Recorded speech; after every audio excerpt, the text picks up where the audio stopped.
नमस्कार दोस्तों, welcome to my YouTube channel exam अध्ययन। ये दैनिक भास्कर का संपादकीय है।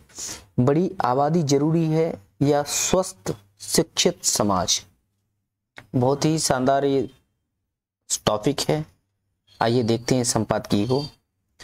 दशकों से जारी छोटे परिवार के नारे की उलट अब सांख्यिकी प्रोजेक्शन देकर यह बताया जाने लगा है कि देश में आबादी बढ़ने की जरूरत है, यानी कम से कम तीन या ज्यादा बच्चे पैदा करें। आंध्र प्रदेश के सीएम और आरएसएस के इसके प्रबल परोकार हैं। जबलपुर में जारी संघ की कोर कमेटी की बैठक में भारतीय समाज को छोटे समाज की सोच से बाहर निकालने को कहा गया। करीब 5000 व्यक्ति प्रति किलोमीटर की आबादी घनत्व वाले देश को ऐसी सलाह क्या वर्तमान और भावी विकास की दिशा को संज्ञान में लेकर दी जा रही है? क्या आबादी बढ़ाने के पैरोकारों ने कभी सोचा कि एआई के दौर में जरूरत उच्च शिक्षा और बेहतर स्वास्थ्य वाले युवाओं की होगी और आबादी वृद्धि प्रति व्यक्ति आय घटाएगी ही? भारत में भावी समाज में जरूरत बड़े व्यक्ति समूह की नहीं, सक्षम लोगों की होगी जो आर्टिफिशियल इंटेलिजेंस और क्वांटम कंप्यूटिंग की दुनिया की दौड़ में पीछे न हो। यानी इस मकसद के लिए जरूरत है कि MMR, IMR, child weight at birth, यानी जन्म के समय बच्चे का वजन कितना है, इन जैसे पैरामीटर्स को सुधारने की जरूरत की है, जिनका सीधा रिश्ता पोषण से जुड़ा हुआ है। कल भी मैंने बताया था कि पोषण से तात्पर्य क्या होता है, यानी अपना जो शरीर होता है वृद्धि करता है, विकास करता है, कहीं टूट फूट होगी उसको जो सेल्स उसको मरम्मत करने के लिए जो अपन को जरूरत पड़ती है, जिस खाद्य पदार्थ की जरूरत पड़ती है, तो उसको अपन न्यूट्रिशन कहते हैं। अब बोलते हैं कि कुपोषण, कुछ व्यक्ति जो मोटे होते हैं जरूरी नहीं कि वो कुपोषण का शिकार, वो भी कुपोषण का शिकार हो सकते हैं। जो दुबले पतले हैं वो भी कुपोषण का शिकार हो सकता नहीं हो। तो कुपोषण की डेफिनेशन ये बोलती है कि लंबे समय तक, दीर्घकालिक समय तक यदि किसी को संतुलित आहार न मिले तो वो कुपोषण से ग्रसित हो जाता है। इसमें वो कई प्रकार की बीमारियों से जकड़ा जाता है। उसका परिणाम यही होता है। तो बात यही है कि हमको ऐसे पैरामीटर्स पे ध्यान देने की जरूरत है। हमको आर्टिफिशियल इंटेलिजेंस, हमको स्किल्स बढ़ाने की जरूरत है, ना कि जनसंख्या बढ़ाने की जरूरत है। ठीक है। तो अगर आजादी के 78 साल बाद भी इन तीन में से 2 पैरामीटर्स पर भारत के कई राज्य बेहद गरीबी यानी अफ्रीकी देशों के समकक्ष खड़े हैं। अगर बिहार में आज भी स्कूली स्तर पर ड्रॉप आउट रेट कितनी है, 25% से ज्यादा है, तो कोशिश इन कमियों को दूर करने की होनी चाहिए, ना कि आबादी की बढ़ाने की और बढ़ाकर एक कहारता पिछाड़ता समाज बनाने की कराता। अगला ही बिजनेस स्टैंडर्ड का ये एडिटोरियल है। कर विवादों का हो शीघ्र समाधान। देश के सभी उच्च न्यायालयों में कर विवादों की संख्या चिंताजनक रूप से बढ़ रही है। देश के सभी उच्च न्यायालयों में कर विवादों की संख्या चिंताजनक रूप से बढ़ रही है। हाल ही में शोध संगठन दक्ष के द्वारा दिए गए विश्लेषण में पाया गया है कि 12,000 से ज्यादा कर मामले, लगभग 34%, एक दशक से भी ज्यादा समय से उच्च न्यायालय में बिना किसी सुनवाई के लंबित हैं। इंडिया जस्टिस रिपोर्ट 2025 में भी कुछ ऐसी ही तस्वीर पेश की गई है। उसमें बताया गया है कि उच्च न्यायालयों के लगभग आधे मामले 5 साल से ज्यादा समय से लंबित हैं और कर मुकदमों में देरी लगातार जारी भारत की बड़ी संरचनात्मक बाधाओं में से एक को रेखांकित करती है, जो कि राजस्व प्राप्ति, व्यावसायिक धारणा और कानून के शासन के लिए जोखिम पैदा करती है। ये आंकड़े चौंकाने वाले हैं। रिपोर्ट बताती है कि 2025-26 की शुरुआत में ही लगभग 5,39,000 अपील लंबित थी, जिनमें 16.6 लाख करोड़ रुपए की विवादित कर दावे थे। अकेले पंचायत स्तर पर बात करें तो 6.85 लाख करोड़ रुपए के विवाद लंबित हैं। ये देरी केवल सांख्यिकी प्रकृति की नहीं है, बल्कि ये कर मुकदमों के अंबार का प्रबंधन करने में भारत की भारी अक्षमता को उजागर करती है। कई उच्च न्यायालय में अक्सर समर्पित यानी अलग से कर पीठों का अभाव होता है।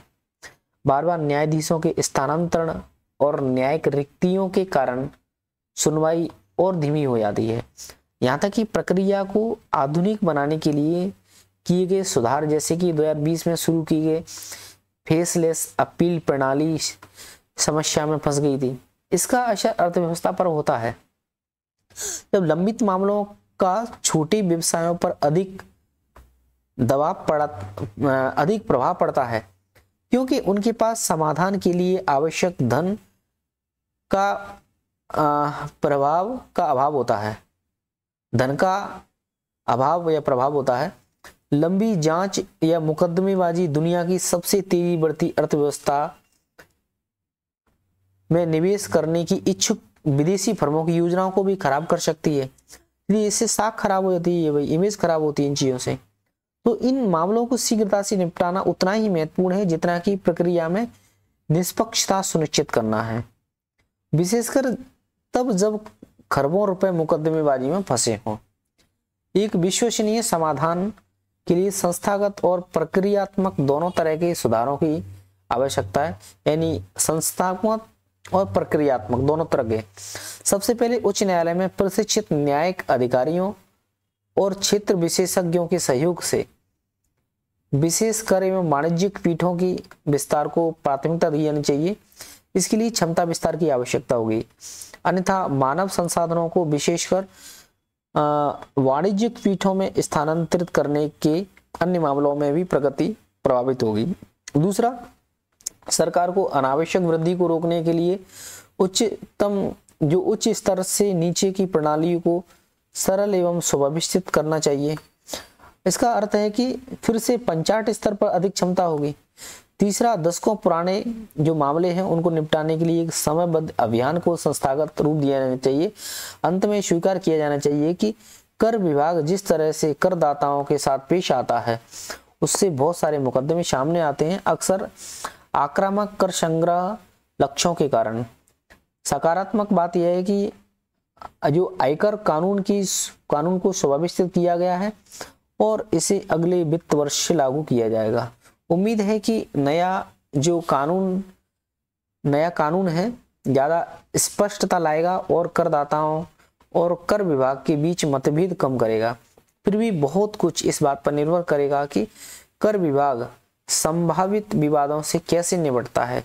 इसका मतलब यह नहीं है कि कर चोरों को छोड़ दिया जाना चाहिए, लेकिन सही करदाता भी अक्सर खुद को मुकदमेबाजी और विवादों में उलझा हुआ पाते हैं, तो इससे बचना ही होगा। 16 लाख करोड़ रुपए से ज्यादा के कर विवाद किसी के काम नहीं आ रहे हैं और न्यायिक व्यवस्था को और ज्यादा बोझिल बना रहे हैं। अगर अनसुलझे कर विवाद बढ़ते रहे तो ये निवेशकों का भरोसा कम कर सकते हैं। लंबित मामलों को सुलझाना और सुनिश्चित करना है कि भविष्य में ऐसी स्थिति न आए। अब सिर्फ न्यायिक व्यवस्था का मामला नहीं रह गया है, यह एक देश के लिए आर्थिक रूप से जरूरी है कि एक भरोसेमंद और एक नियम आधारित निवेश स्थल बनने की आकांक्षा रखता हो। अगला है जनसत्ता का एडिटोरियल है, ये संपादकीय है तनाव के परिसर। देखो, शिक्षण संस्थानों का वास्तविक अर्थ क्या है, जहां ज्ञान अर्जन के साथ साथ विद्यार्थियों के भीतर व्यवहारिक कौशल और जीवन में चुनौतियों से मुकाबला करने की मानसिक शक्ति भी विकसित होती है। बहुत ही शानदार डेफिनेशन हुई है ये। शिक्षण संस्थानों का वास्तविक मतलब, शिक्षण व्हाट इज एजुकेशनल इंस्टीट्यूट, तो इसकी डेफिनेशन क्या हो जाएगी कि ज्ञान अर्जन तो करते ही, पर स्कूल कॉलेज में आते हैं तो किताबी ज्ञान तो अर्जित करते हैं। तो यही बोला कि ज्ञान अर्जन के साथ साथ विद्यार्थियों के भीतर एक व्यवहारिक कौशल और जीवन में चुनौतियों से मुकाबला करने के लिए मानसिक शक्ति भी विकसित होती है। मगर जब कोई विद्यार्थी अपनी जिंदगी से हार मानने को मजबूर हो जाए तो इन संस्थानों का महत्व क्या रह जाता है? क्या आज के शिक्षण संस्थानों का उद्देश्य सिर्फ किताबी ज्ञान बांटना रह गया है? क्या संस्थानों के प्रबंधन का दायित्व तो नहीं है कि वे अपने परिसर में ऐसा माहौल तैयार करें कि कोई विद्यार्थी बिना किसी भेदभाव, परेशानी और तनाव के शिक्षा ग्रहण कर सके?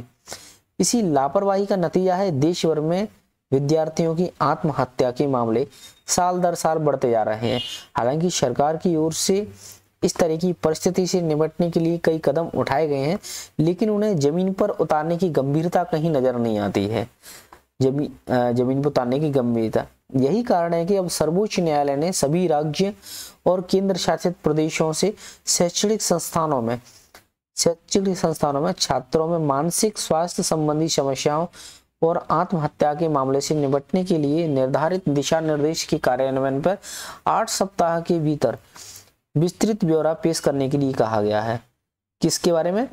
जो सर्वोच्च न्यायालय ने सभी राज्यों केंद्र शासित प्रदेशों से कि जो शैक्षणिक संस्थान है उनसे बोला गया है। तो राष्ट्रीय अपराध रिकॉर्ड ब्यूरो की हाल ही की रिपोर्ट भी इस बात की तस्दीक करती है कि देश में विद्यार्थियों की आत्महत्या का आंकड़ा लगातार बढ़ रहा है। इस रिपोर्ट के अनुसार वर्ष 2023 में विद्यार्थियों की आत्महत्या के मामले कितने हैं? 13,892 मामले सामने आए हैं, जो वर्ष 2013 की तुलना में लगभग 65% अधिक हैं, जबकि 2019 की तुलना में यह वृद्धि 34% दर्ज की गई है। समग्र तौर पर देखें तो 23 में हुई आत्महत्याओं में जो वृद्धि है, वृद्धि इस 8% से अधिक है। तो यह स्थिति वास्तव में भयावह है। तो विद्यार्थियों की मानसिक स्थिति बिगड़ने के कई कारण हो सकते हैं।